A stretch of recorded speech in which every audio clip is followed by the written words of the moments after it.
প্রতিদিন কোটি কোটি মানুষ জাগে বন্দি অবস্থায়। বন্দি তাদের চাকরিতে, যা তাদের শিথিল করে দেয়।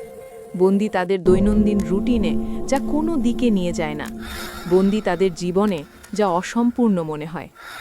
কিন্তু কেন কেন আমাদের মধ্যে এত মানুষ আটকে থাকে এমন সময়ও, যখন আমরা জানি আমাদের জীবনে আরও অনেক সম্ভাবনা রয়েছে? এটা অলসতা নয়, এটা ভয়। ভয় ব্যর্থতার, ভয় পরিবর্তনের, ভয় যা স্বাচ্ছন্দ্যের আড়ালে লুকানো। এটি ফিসফিস করে বলে, যেখানে আছো সেখানেই থাকো, নিরাপদ। আর তুমি যতক্ষণ অপেক্ষা করো, জীবন তোমার জন্য অপেক্ষা করে না। আমরা আটকে থাকি কারণ আমাদের মস্তিষ্ক পরিচিতি চায়, নিরাপত্তা চায়, স্বাচ্ছন্দ্য চায়। কিন্তু এই ফাঁদ, যা নিরাপদ মনে হয়, তা ধীরে ধীরে তোমার সম্ভাবনাকে শ্বাসরোধ করতে পারে। প্রত্যেকটা বিলম্ব, প্রত্যেকটা অজুহাত আরও একটি অদৃশ্য চেন, যা তোমাকে ধরে রাখে। যত বেশি সময় আমরা অপেক্ষা করি, অজুহাতগুলি তত জোরে বলে, আমি কাল করব, এটা ঝুঁকিপূর্ণ, আমি প্রস্তুত নই।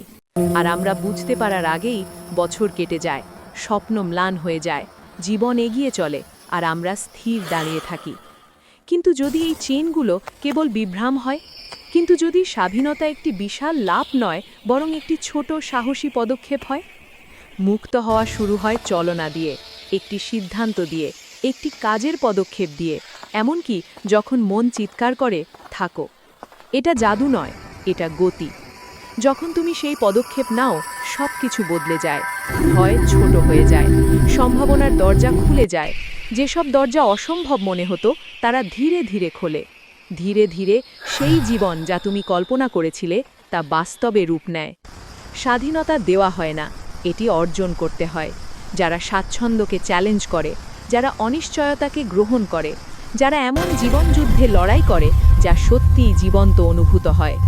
প্রতিটি ছোট কাজ গুরুত্বপূর্ণ, প্রতিটি পদক্ষেপ যা এগিয়ে নিয়ে যায়, চেইনগুলিকে ভেঙে দেয়। আর তুমি বুঝতে পারার আগেই তুমি আর সেই মানুষ নও যিনি পথ জুড়ে দেরি করছিলেন। তুমি মুক্ত হয়েছ।